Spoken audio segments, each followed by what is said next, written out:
Black Mirror já deu o que tinha que dar? Após a quarta temporada entregar alguns dos melhores episódios da série, como USS Callister, Hang the DJ e Black Museum, a quinta e a sexta temporadas foram recebidas de forma mista pela crítica e pelo público, que acreditaram que a série da Netflix não conseguiu alcançar o mesmo ápice criativo das suas primeiras temporadas. Então será que essa sétima e mais recente leva de episódios consegue reaver a chama criativa que fez Black Mirror ser tão inovador em seus primórdios? É isso que nós vamos descobrir.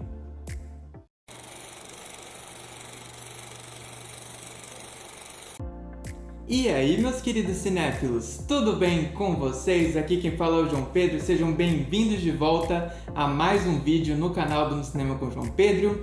E no vídeo de hoje eu venho aqui trazer para vocês a crítica e o ranking dos 6 episódios da sétima temporada de Black Mirror, que entrou no catálogo da Netflix no dia 10 de abril. Bom, só para resumir, eu acredito que essa temporada tem altos e baixos, mas não no quesito de qualidade e sim originalidade, já que para mim nenhum desses 6 episódios é propriamente ruim. A temporada pode ser dividida em duas categorias. De um lado nós temos 3 episódios que têm propostas originais ao universo de Black Mirror, e do outro lado nós temos 3 episódios que têm propostas derivadas de outros capítulos da série, que por mais bem executados que sejam, eles não conseguem reter o caráter criativo, original e chocante que marcou os episódios iniciais da série. Então aqui eu vou fazer um ranking dos 6 episódios baseados na minha opinião, e se você tem um ranking próprio, coloque ele aqui nos comentários porque eu quero muito ver a opinião de vocês. Então, sem mais delongas, vamos começar. Em sexto lugar, com uma nota 8,5 de 10, nós temos o segundo episódio da temporada, que é Bête Noire. Ele conta a história de uma jovem que trabalha em uma empresa de confecção de doces, que vê a sua vida e o seu trabalho virarem de cabeça para baixo quando uma mulher do seu passado misteriosamente reaparece em sua vida. Então, por um lado, nós temos um roteiro muito bem construído, que a princípio não tem nada a ver com tecnologia, e isso o torna bem realista. Em segundo lugar, a gente não tem uma sátira muito visível aqui, que é algo muito característico de Black Mirror, mas a presença de reviravoltas e a abordagem narrativa sobre manipulação psicológica lembram muito o espectador dos episódios mais britânicos da série, como por exemplo Manda Quem Pode, da terceira temporada, e Urso Branco, da segunda. Em terceiro lugar, a Sienna Kelly e a Rose McEwen entregam performances fantásticas aqui, com as atrizes conseguindo lidar com as mudanças nos arcos narrativos das suas personagens de maneira bem convincente, e tecnicamente esse é um episódio muito dinâmico, em especial nos 15 minutos finais, onde a direção de fotografia e a montagem brincam muito com a percepção do espectador.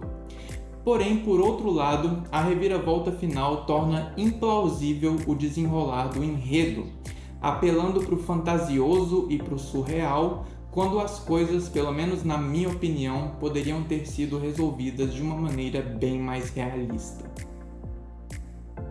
Em quinto lugar, com uma nota 9 de 10, nós temos o quarto episódio da temporada, que é Brinquedo. Nele nós acompanhamos um homem suspeito de assassinato que é interrogado pela polícia, onde ele revela fazer parte de um plano muito maior. Então, por um lado, se Hotel Reverie, que é um outro episódio dessa temporada, aborda uma perspectiva mais positiva, entre várias aspas, da inteligência artificial, aqui nós temos um ponto de vista muito mais sombrio, perigoso e realista. E essa proposta funciona graças à caracterização sublime do seu protagonista, que é interpretado pelo Peter Capaldi na versão adulta e pelo Louis Gribbin na versão mais jovem. E através desse protagonista, temas importantíssimos são abordados no enredo, como o vício em tecnologia, os perigos do isolamento social e as consequências de uma IA em constante evolução. E tecnicamente, Brinquedo é o episódio mais cru e menos sofisticado da temporada. Há momentos onde a câmera literalmente sacode perante o espectador, mas isso não nos distrai. Pelo contrário, isso ressalta o caráter realista e psicológico do enredo. Por outro lado, o único revés são as inúmeras semelhanças com o filme interativo de Black Mirror, que é Bandersnatch, de onde esse episódio parece ter copiado todo o arco narrativo do protagonista e o viés mais psicológico do enredo. Em quarto lugar, também com uma nota 9 de 10, nós temos o primeiro episódio da temporada, que é Pessoas Comuns. Nele nós acompanhamos um homem casado que é forçado a fazer escolhas difíceis e extremas para garantir a sobrevivência de sua esposa. Em primeiro lugar, nós temos uma sátira afiadíssima que faz referência aos serviços, entre aspas, premium, que vão piorando à medida que novas modalidades mais evoluídas vão surgindo. Em segundo lugar, o enredo aqui é assustadoramente plausível, remetendo às raízes chocantes de Black Mirror, como por exemplo no primeiro episódio da série, que é o hino nacional. Em terceiro lugar, o roteiro do Charlie Brooker consegue equilibrar muito bem um senso de humor nonsense e uma tensão que é muito presente até os segundos finais da trama. E por fim, nós temos performances muito dedicadas da Rashida Jones e do Chris O'Dowd. Eu dou um destaque especial para Rashida Jones, já que ela consegue transitar entre as vibes mecânica e humana da sua personagem de maneira fantástica. Porém, para mim, a trama demora um pouco demais para engatar, gastando um quarto do seu tempo de duração de 60 minutos para expor algo que para mim poderia ter sido exposto em no máximo 10 minutos. Eu imagino se esse episódio teria um resultado melhor se a Rashida Jones tivesse uma mão no roteiro, já que ela não é uma completa estranha ao universo de Black Mirror. Ela foi uma das roteiristas do primeiro episódio da terceira temporada, que é Queda Livre, um dos episódios mais aclamados da série. Então eu imagino se com a mão da Rashida Jones no roteiro, esse episódio poderia ter tido um resultado um pouco melhor. Em terceiro lugar, com uma nota 9,5 de 10, nós temos coincidentemente o terceiro episódio da temporada, que é Hotel Reverie. Nele nós acompanhamos uma atriz que é contratada para protagonizar um remake gerado por inteligência artificial de um filme clássico de Hollywood, onde ela precisa seguir fielmente as falas da sua personagem se ela quiser sair da simulação. Bom, em primeiro lugar, nós temos uma proposta muito ambiciosa e relevante para Black Mirror aqui, já que ela aborda o uso da IA no cinema, que foi um dos assuntos predominantes da greve dos roteiristas e dos atores ocorrida em 2023. Em segundo lugar, nós temos uma variedade de temas abordados ao longo do tempo de duração de 1 hora e 20 minutos do episódio, como a criação de uma consciência pela IA, a tendência de fazer remakes desnecessários de filmes atemporais e o costume antigo da Era de Ouro de Hollywood de manter a vida pessoal dos seus atores fora dos holofotes para evitar escândalos. No quesito atuação, nós temos performances incríveis da Issa Rae e da Emma Corrin, que tem uma química palpável em tela, e tecnicamente a estética em preto e branco empresta um caráter vintage muito bem-vindo para o episódio, que acaba servindo de contraste perfeito para o viés mais tecnológico do enredo. Porém, a premissa não só lembra filmes como Ela, como também os próprios episódios de Black Mirror, mais evidentemente San Junipero, da terceira temporada. E além disso, o roteiro falha em reter o choque característico de Black Mirror ao não focar na perspectiva da personagem da Emma Corrin, recorrendo a uma outra personagem para desenvolver o seu próprio arco narrativo em terceira pessoa. Em segundo lugar, também com uma nota 9,5 de 10, nós temos o sexto e último episódio da temporada, que é USS Callister Infinity. Ele é uma sequência do primeiro episódio da quarta temporada, que se chama USS Callister, e nele nós acompanhamos a tripulação da nave titular, liderada pela Nanette Cole, que precisa enfrentar uma nova condição de sobrevivência ao se ver contra 30 milhões de jogadores ao mesmo tempo, gerando consequências no mundo real. Esse era, de longe, o episódio mais esperado da temporada, e aqui Black Mirror entrega uma das suas histórias mais ambiciosas e complexas até o momento. Em primeiro lugar, a mitologia de USS Callister é expandida com sucesso aqui, aprofundando no desenvolvimento de personagens e oferecendo um pano de fundo mais substancial para eles.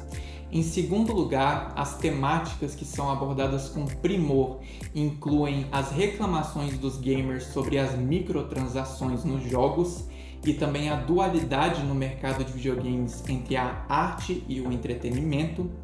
No quesito elenco, nós temos um outro show de atuações aqui, com destaque para Kristen Milioti, que é vulnerável e confiante na medida certa, e o Jimmy Simpson, que consegue equilibrar arrogância e humor muito bem.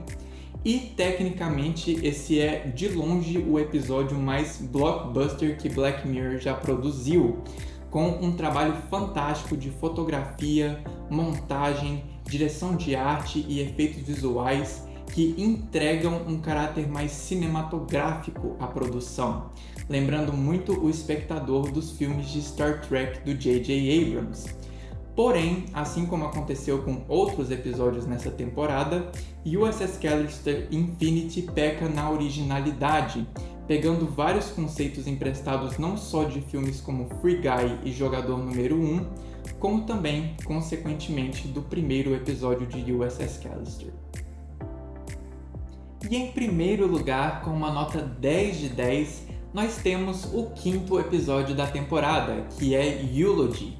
Nele, um homem solitário é forçado a revisitar um dos períodos mais difíceis da sua vida, quando uma conhecida dele repentinamente morre.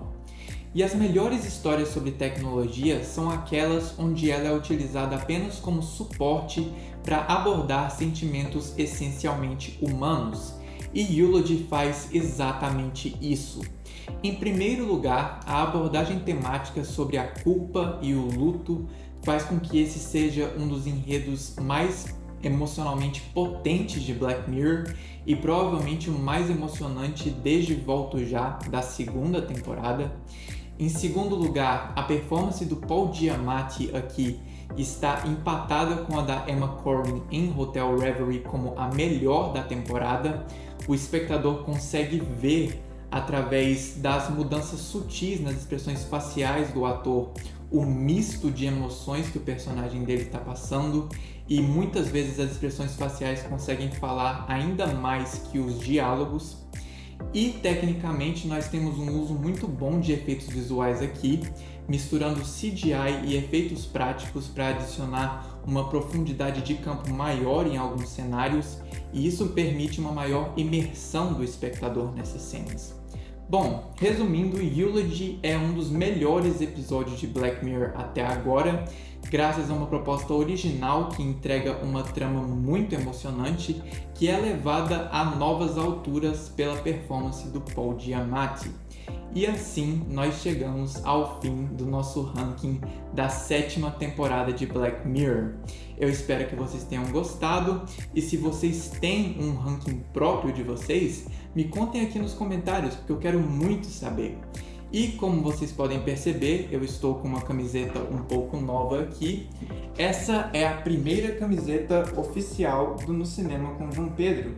E você pode adquirir uma delas pelo preço de R$50, se comunicando com o WhatsApp que eu vou colocar aqui na descrição. Então não se esqueçam de dar aquele apoio curtindo, comentando, compartilhando, se inscrevendo nas redes do No Cinema com João Pedro, e eu espero verdadeiramente que vocês tenham gostado. Até a próxima, minha gente! Falou!